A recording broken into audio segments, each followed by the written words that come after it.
ওম শান্তি। আজ ৫ই জানুয়ারি ২০২৫-এর অব্যক্ত বাপদাদার অমূল্য মধুর মহাবাক্য শুনব। এই অব্যক্ত মধুর মহাবাক্য অব্যক্ত বাপদাদা ১৭ই অক্টোবর ২০০৩ সালে শুনিয়েছিলেন। বাপদাদা বলেন, সম্পূর্ণ বছর সন্তুষ্ট মনে হয়ে সদা সন্তুষ্ট থাকো আর সবাইকে সন্তুষ্ট করো। আজ দিলারাম বাপদাদা নিজের চতুর্দিকের যারা সামনে আছে তাদেরও এবং যারা দূরের থেকেও সমীপবর্তী তাদেরকেও প্রত্যেক রাজার দুলাল রাজ দুলারে অতি প্রিয় বাচ্চাদের দেখে আনন্দিত হচ্ছেন। প্রত্যেক বাচ্চা হলো রাজা, সেজন্য সর্বাধিক প্রিয় এই পরমাত্মা ভালোবাসা স্নেহাদর বিশ্বে খুব অল্প আত্মাদের প্রাপ্ত হয়। কিন্তু তোমরা সবাই পরমাত্মা ভালোবাসা পরমাত্মা স্নেহের অধিকারী। দুনিয়ার আত্মারা চিৎকার করছে, এসো এসো, কিন্তু তোমরা সবাই পরমাত্মা ভালোবাসা অনুভব করছো। তো ভক্তরা সবাই ভগবানকে ডাকছে, ভগবান এসো, হে ঈশ্বর আমাকে মুক্ত করো, তুমি এসো, আমাকে দুঃখের দুনিয়ার থেকে তুমি নিয়ে চলো। আর আমরা সেই একই সময়ে পরমাত্মার ভালোবাসা অনুভব করছি। পরমাত্মা পরিপালনে পালিত হচ্ছ, তোমাদের এমন ভাগ্য অনুভব করো। বাপদাদা সব বাচ্চাকে ডবল রাজ্য অধিকারী হিসেবে দেখছেন। এখনও তোমরা স্বরাজ্য অধিকারী রাজা, আর ভবিষ্যতে তো রাজত্ব তোমাদের জন্মসিদ্ধ অধিকার। তাই তো তোমরা ডবল রাজা। সবাই তোমরা রাজা তো, প্রজা তো নয়। রাজযোগী তোমরা, নাকি কেউ কেউ প্রজাযোগীও আছো? আছে কেউ প্রজাযোগী? পিছনের তোমরা রাজযোগী, প্রজাযোগী কেউ নেই তো? নিশ্চিত ভেবে হ্যাঁ করবে। রাজ অধিকারী অর্থাৎ সর্বসূক্ষ্ম এবং স্থূল কর্মেন্দ্রিয়ের অধিকারী। কেননা স্বরাজ্য আছে তো। তো কখনো কখনো রাজা হও, নাকি সদা রাজা থাকো। মূল হলো নিজের মন বুদ্ধি সংস্কারেরও অধিকারী হওয়া। তোমরা সদা অধিকারী, নাকি কখনো কখনো স্বরাজ্য তো সদা স্বরাজ্যই হয়, নাকি একদিন হয় পরের দিন হয় না। রাজত্ব তো সদাকালের হয়, তাই না? সুতরাং স্বরাজ্য অধিকারী অর্থাৎ সদা মন বুদ্ধি সংস্কারের উপরে অধিকার থাকা সদা আছে। সদার ক্ষেত্রে হ্যাঁ করছো না? কখনো মন তোমাদের চালনা করে, নাকি তুমি মনকে চালাও? কখনো মন মালিক হয়, তাই না? তো সদা স্বরাজ্য অধিকারী তথা বিশ্বরাজ্য অধিকারী। অতএব সদা এটা চেক করো। কারণ যতটা সময় এবং যতটা পাওয়ার দ্বারা নিজের কর্মেন্দ্রীয় মন বুদ্ধি সংস্কারের উপরে এখন অধিকারী হও, ভবিষ্যতে ততটাই রাজ্য অধিকার প্রাপ্ত হয়।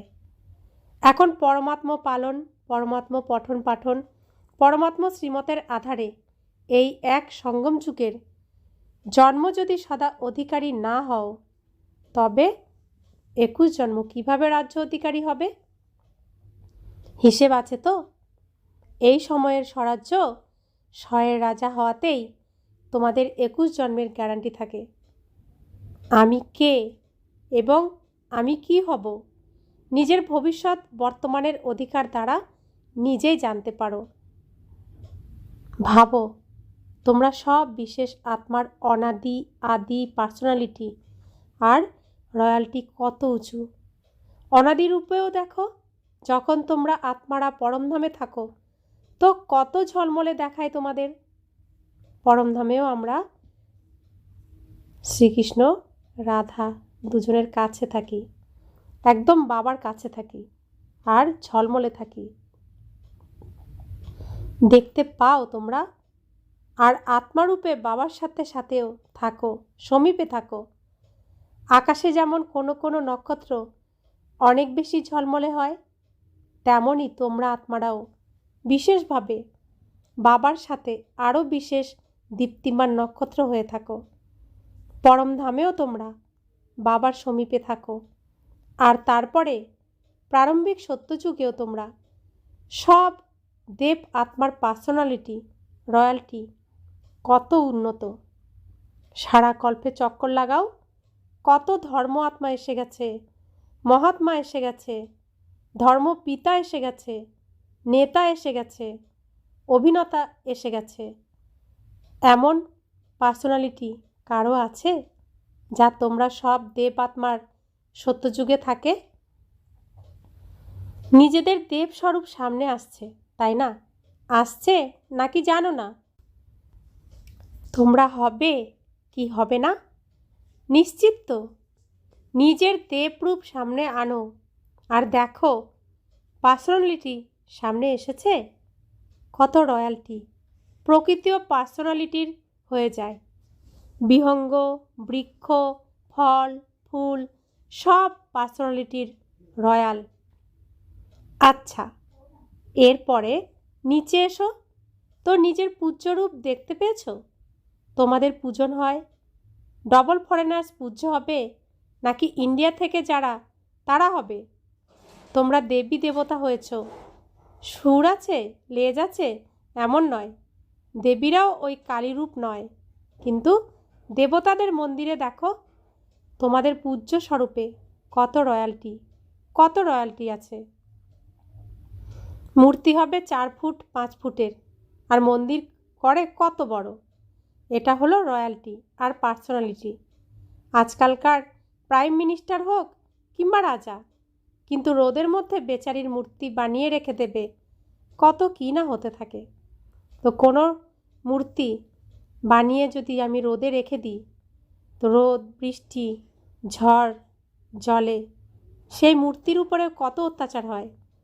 তো আমি সেই মূর্তিতে যে আত্মা ছিল, সেই আত্মার কত দুঃখের কারণ হয়ে গেলাম। তো আমরা নির্বোধ, অবুঝ, তাই যা খুশি তাই করে ফেলি, শুধু নিজের নাম, মান, পোস্ট পজিশনের জন্য। যে আত্মার মূর্তি বানালাম সেই আত্মাকে তো স্মরণ করা হচ্ছে,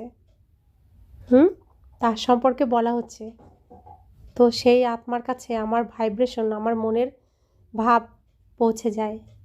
তো সেই আত্মার মূর্তি রোদে জ্বলছে, বৃষ্টিতে ভিজছে, ঝড়ের আঘাত সহ্য করছে। তো সেই আত্মার মধ্যেও তো তার প্রভাব যাচ্ছে। আমি কত বড় পাপ করলাম, সেই আত্মাকে কত দুঃখ দিলাম। তো বাবা বলছেন, আর তোমাদের পূজ্য স্বরূপের পার্সোনালিটি কত আকর্ষক, অত্যুত্তম, তাই না? কুমারীরা বসে আছে না, তোমাদের রয়্যালটি আছে তো? তারপর অন্তে সঙ্গম যুগেও তোমাদের সবার রয়্যালটি কত উন্নত। ব্রাহ্মণ জীবনের পার্সোনালিটি কত আকর্ষক। ভগবান ডাইরেক্টলি তোমাদের ব্রাহ্মণ জীবনে পার্সোনালিটি আর রয়্যালটি ভরে দিয়েছেন। ব্রাহ্মণ জীবনের চিত্রকর কে? স্বয়ং বাবা। ব্রাহ্মণ জীবনের পার্সোনালিটি, রয়্যালটি কোনটা?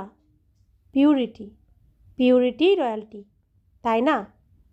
ব্রাহ্মণ আত্মারা সবাই যারা বসে আছো, পিউরিটির রয়্যালটি আছে তো? হ্যাঁ, কাঁধ নাড়াও। যারা পিছনে আছে তারা হাত উঠাচ্ছে। তোমরা পিছনে নাও, সামনে আছো। দেখো, নজর পিছনে চলে যায়।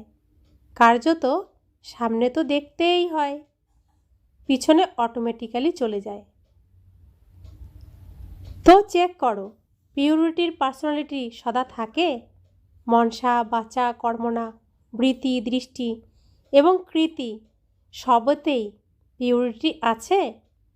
মনসা পিউরিটি, অর্থাৎ সদা এবং সর্বপ্রতি শুভ ভাবনা, শুভ কামনা থাকা, সর্বপ্রতি। সে যে কোনো আত্মাই হোক, কিন্তু আত্মার পিউরিটির রয়্যালটির মনসা হবে সর্বপ্রতি শুভ ভাবনা, শুভ কামনা, কল্যাণের ভাবনা, দয়ার ভাবনা, দাতাভাবের ভাবনা রাখা। আর দৃষ্টিতে হয় তারা প্রত্যেকের আত্মিক স্বরূপ দেখবে, অথবা তাদের ফরিস্তা রূপ দেখবে। হতে পারে তারা ফরিস্তা হয়নি, কিন্তু আমার দৃষ্টিতে শুধু ফরিস্তা রূপ এবং আত্মিক রূপই হবে। আর কৃতি অর্থাৎ সম্পর্ক সম্বন্ধে কর্মে আসা, তাতে সদাই সকলের প্রতি স্নেহ দিতে হবে, সুখ দিতে হবে। অপরপক্ষ স্নেহ দিক বা না দিক, কিন্তু আমার কর্তব্য স্নেহ দিয়ে স্নেহী বানানো। সুখ দেওয়া তোমাদের স্লোগান আছে না? না দুঃখ দাও, না দুঃখ নাও। দেওয়ারও দরকার নেই, নেওয়ারও দরকার নেই। কেউ যদি তোমাকে দুঃখ দিয়েও দেয়, কিন্তু তুমি তাকে সুখের স্মৃতিতে দেখো। যে আগে থেকেই পড়ে আছে তাকে আবারও ঠেলে ফেলা যায় না। যে পড়ে গেছে তাকে সদা তুলে উঠিয়ে দেওয়া হয়ে থাকে। সে পরবশ হয়ে দুঃখ দিচ্ছে, পড়ে গেছে তো ঠেলে দেওয়া উচিত নয়। তাছাড়া এমনও নয় যে তোমরা ওই অসহায়কে পাদপ্রহার করবে, তাকে সস্নেহে উঁচু ওঠাও। এতেও first charity begins at home. প্রথমে তো চ্যারিটি বিগিনস অ্যাট হোম, তাই না? নিজের সর্বসাথী ব্রাহ্মণ পরিবারের সাথী প্রত্যেককে উঁচু ওঠাও। তারা তাদের খারাপটা যদি দেখায়ও, কিন্তু তোমরা তাদের বিশেষত্বকে দেখো। নম্বর ক্রম আছে তো? দেখো, মালা তোমাদের স্মৃতিচিহ্ন, সুতরাং সবাই 1 নম্বর নয়, তাই না? 108 নম্বর আছে তো, সুতরাং নম্বর ক্রম আছে এবং থাকবে। কিন্তু আমার কর্তব্য কি? এই ভেবো না, ঠিক আছে আমি তো 8-এ নেই, সম্ভবত 108-এ এসে যাব। 108-এর লাস্টেও হতে পারে। আমারও তো কিছু সংস্কার থাকবে তো। কিন্তু না, অন্যকে সুখ দিতে দিতে, স্নেহ দিতে দিতে তোমাদের সংস্কারও স্নেহী সুখী হয়েই যায়। এটা সেবা, আর এই সেবা first charity begins at home. তো প্রত্যেকে তার নিজের নিজের কাছে যাদের সাথে অভিনয় করছে স্টেজে, তো তাদেরকে প্রথমে এই দান দিতে হবে, সুখ শান্তির দান দিতে হবে। আজ একটা ব্যাপারে বাপ দাদার হাসি আসছিল। বাবা কি বলবেন তোমাদের, দেখবে তোমাদেরও হাসি পাবে। বাপ দাদা তো বাচ্চাদের খেলা দেখতে থাকেন, তাই না? বাপ দাদা 1 সেকেন্ডে কখনো কোনো সেন্টারে, কখনো আর কোনো সেন্টারের টিভি খুলে দেন, কখনো ফরেনের, কখনো ইন্ডিয়ার সুইচ অন করে দেন। বুঝতে পারা যায় তিনি কি করছেন, কেননা বাচ্চাদের প্রতি বাবার ভালোবাসা আছে তো। বাচ্চারাও বলে সমান হতেই হবে, পাক্কা তো? সমান হতেই হবে। কুমারীরা সমান হতে হবে নাকি ড্রামায় তোমরা যাই হও না কেন সেটা ঠিক আছে? না, সমান হতে হবে। যে কোনো কিছুই করতে হোক না কেন, এমনকি যদি মরতেও হয়, সব কুমারীকে হতেই হবে। ভেবে হাত তোলো। হ্যাঁ, যারা মনে করো যদি মরতেও হয়, নতও হতে হয়, সহন করতে হয়, শুনতে হয়, তারা হাত উঠাও। কুমারীরা তোমরা ভেবে হাত উঠাবে, এদের ফটো তোলো। কুমারী অনেক আছে, মরতে হবে তোমাদের, নত হতে হবে। পাণ্ডব হাত উঠাও, শুনেছ? সমান হতে হবে। যদি সমান না হও তবে মজা আসবে না, পরমধামেও সমীপে থাকবে না, পূজ্য হওয়াতেও ফারাক হয়ে যাবে, সত্যযুগের রাজ্য ভাগ্যতেও ফারাক হয়ে যাবে। ব্রহ্মা বাবার প্রতি তোমাদের ভালোবাসা আছে তো? ডবল বিদেশিদের ভালোবাসা সর্বাধিক। ব্রহ্মা বাবার প্রতি যাদের হৃদয়ের গভীর ভালোবাসা আছে তারা হাত তোলো। আচ্ছা, ভালোবাসা পাক্কা তো? এখন বাবা তোমাদের কোশ্চেন জিজ্ঞাসা করবেন। ভালোবাসার লক্ষণ হলো যাকে তুমি ভালোবাসো তার যা ভালো লাগে তোমার সেটা করতেই ভালো লাগবে। উভয়ের সংস্কার, সংকল্প, স্বভাব পরস্পরের সঙ্গে ট্যালি করে তবে তা সুন্দর লাগে। সুতরাং ব্রহ্মা বাবার প্রতি যদি তোমাদের ভালোবাসা থাকে তবে প্রথম জন্ম থেকে 21 জন্মই তার সাথে থাকবে। দ্বিতীয় তৃতীয় জন্মে যদি আসো তবে সেটা ভালো না, কিন্তু প্রথম জন্ম থেকে লাস্ট জন্ম পর্যন্ত যদি সাথে থাকবে তো বিভিন্ন রূপে তার সাথে থাকবে। তো সাথে কে থাকতে পারে? যে সমান হবে, সে নম্বর 1 আত্মা। তো সাথে কিভাবে থাকবে? নম্বর 1 হবে তবে তো সাথে থাকবে। সব কিছুতে নম্বর 1, মন সাথে, বাণীতে, কর্মতে, বৃত্তিতে, দৃষ্টিতে, কৃতিতে, সব কিছুতে। তো তোমরা নম্বর 1 নাকি নম্বর ক্রম?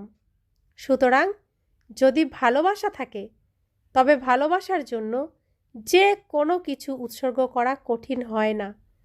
লাস্ট জন্ম, কলিযুগের অন্তেও যাদের বডি কনসাস ভালোবাসা থাকে তারা প্রাণও উৎসর্গ করে দেয়। তো তোমরা ব্রহ্মা বাবার ভালোবাসায় যদি নিজের সংস্কার পরিবর্তন করেছ তো সেটা কি বড় ব্যাপার? বড় ব্যাপার কি? না। তো আজ থেকে সবার সংস্কার চেঞ্জ হয়ে যাবে, পাক্কা? রিপোর্ট আসবে, তোমাদের সাথী লিখবে, পাক্কা? দাদিরা শুনছো? তারা বলছে সংস্কার বদলে গেছে, নাকি টাইম লাগবে? কি মোহিনী, নিউ ইয়র্কের মোহিনী দাদি, বাবাকে বলো বদলাবে তো? এরা সবাই বদলাবে, তাই না? যারা আমেরিকা থেকে তারা তো বদলে যাবে, হাসির বিষয় তো থেকে গেল। এটা তো হাসিরই কথা। তো সকলে বলে যে পুরুষার্থ তো খুব কম হচ্ছে, আর বাপ দাদার এটা দেখে করুণা হয় যে তোমরা অনেক পুরুষার্থ করার মাঝে মাঝে অনেক পরিশ্রম করো, আর তোমরা কি বলো, কি করব, আমার সংস্কার এইরকম। সংস্কারের বাহানা দিয়ে নিজেকে হালকা করে দাও। যতই হোক, আজ বাপ দাদা দেখেছেন যে তোমরা যে আমার সংস্কার বলো সেটা কি যথার্থ? তোমাদের এরকম সংস্কার? তোমরা আত্মা, আত্মা তো, তাই না? বডি তো নও না। সুতরাং আত্মা সংস্কার কি? এবং তোমাদের অরিজিনাল সংস্কার কোনটা? যেটা তোমরা আজ আমার সংস্কার বলছো সেটা আমার নাকি রাবণের? কার? তোমাদের? তোমাদের নয়, তবে আমার কেন বলো? বলে থাকো তো এরকম না, আমার সংস্কার এমনই। তো আজ থেকে এটা বলো না আমার সংস্কার না। কখনো এখান ওখান থেকে আবর্জনা এসে যায়, তাই না? তো এসব জিনিস যে এসে গেছে তা তো রাবণের, তাহলে সেগুলোকে আমার কিভাবে বলো? সেগুলো আমার নয় তো, না? সুতরাং এখন কখনো বলো না। যখন আমার শব্দ বলো তখন স্মরণ করো আমি কে, আমার সংস্কার কি। বডি কনসিয়াসে আমার সংস্কার, আত্ম অভিমানীতে এই সংস্কার থাকে না। তো এই ভাষাও পরিবর্তন করতে হবে। আমার সংস্কার বলে তোমরা অসাবধান হয়ে যাও, তোমরা বলবে এই ভাব ছিল না, এটা সংস্কার। আচ্ছা, আরেকটা শব্দ কি বলে থাকো? আমার স্বভাব। এখন স্বভাব শব্দ কত ভালো, স তো সদা ভালো। আমার স্বভাব, স্বয়ের স্বভাব ভালো হয়, খারাপ হয় না। তো এই যে শব্দ তোমরা ইউজ করে থাকো, আমার স্বভাব, আমার সংস্কার, এখন এই ভাষাকে চেঞ্জ করো। যখনই আমার শব্দ আসবে তখন স্মরণ করো অরিজিনালি আমার সংস্কার কি। এটা কে বলে? আত্মা বলে এটা আমার সংস্কার। সুতরাং যখন এটা ভাববে তখন নিজের প্রতিই হাসি আসবে, আসবে না হাসি? হাসি যদি আসে তবে যেসব জটিলতা তৈরি করেছ তা শেষ হয়ে যাবে। একেই বলে ভাষার পরিবর্তন করা, অর্থাৎ প্রত্যেক আত্মার প্রতি সমান আর সম্মান থাকা। নিজেও সদা সমানে থাকো, অন্যদেরও সমানে দেখো। সমানের সাথে যদি দেখো না, তাহলে যদি কিছু হয় যা তোমাদেরও পছন্দ নয়, কখনো কোনো জটিলতা তৈরি হয়, তবে তোমাদের পছন্দ হবে? হবে না তো, না? সুতরাং সমানের সাথেই পরস্পরকে দেখো। এ বিশেষ আত্মা, বাবার থেকে পালনা নেওয়া এবং ব্রাহ্মণ আত্মা, এই আত্মা কোটির মধ্যে কিছু কিছুর মধ্যেও কেউ। শুধু একটা জিনিস করো, নিজের নয়নে বিন্দুকে সমাহিত করো, ব্যাস। এক বিন্দু দিয়ে তো দেখো, আরেক বিন্দুও সমাহিত করো, তবে কিছুই হবে না, পরিশ্রম করতে হবে না। যেমন আত্মা আত্মাকে দেখছে, আত্মা আত্মার সঙ্গে বলছে, আত্মিক বৃত্তি আত্মিক দৃষ্টি বানাও। বুঝেছ কি করতে হবে? এখন থেকে আমার সংস্কার কখনো বলো না, স্বভাব যদি বলো তো স্বয়ের ভাবে থাকো, ঠিক আছে তো? বাপদাদা এটাই চান যে এই পুরো বছর, এমনকি সিজন যদি 6 মাসও চলে, তাহলেও পুরো বছরই সবার সঙ্গে যখনই মিলিত হবে, যার সঙ্গেই মিলিত হবে, তা নিজেদের মধ্যে হোক কিংবা অন্য আত্মাদের সঙ্গে, কিন্তু যখনই মিলিত হবে তাদেরকে সন্তুষ্টতার সহযোগ দাও। নিজেও সন্তুষ্ট থাকো আর অন্যকেও সন্তুষ্ট করো।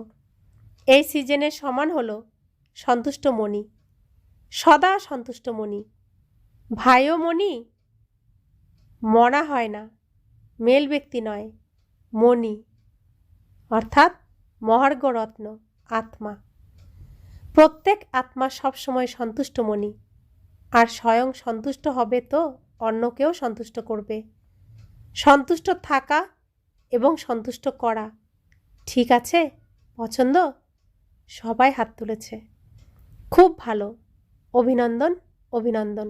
আচ্ছা, যা কিছুই হয়ে যাক না কেন, নিজের সমানের সিটে একাগ্র থাকো, এদিক ওদিক ঘুরে বেরিও না, কখনো কোনো সিটে কখনো আর কোনো সিটে না, নিজের সমানের সিটে একাগ্র থাকো।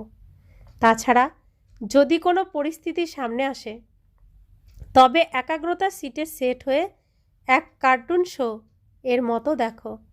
কার্টুন দেখতে ভালো লাগে তো, সুতরাং এটা সমস্যা নয়, কার্টুন শো চলছে।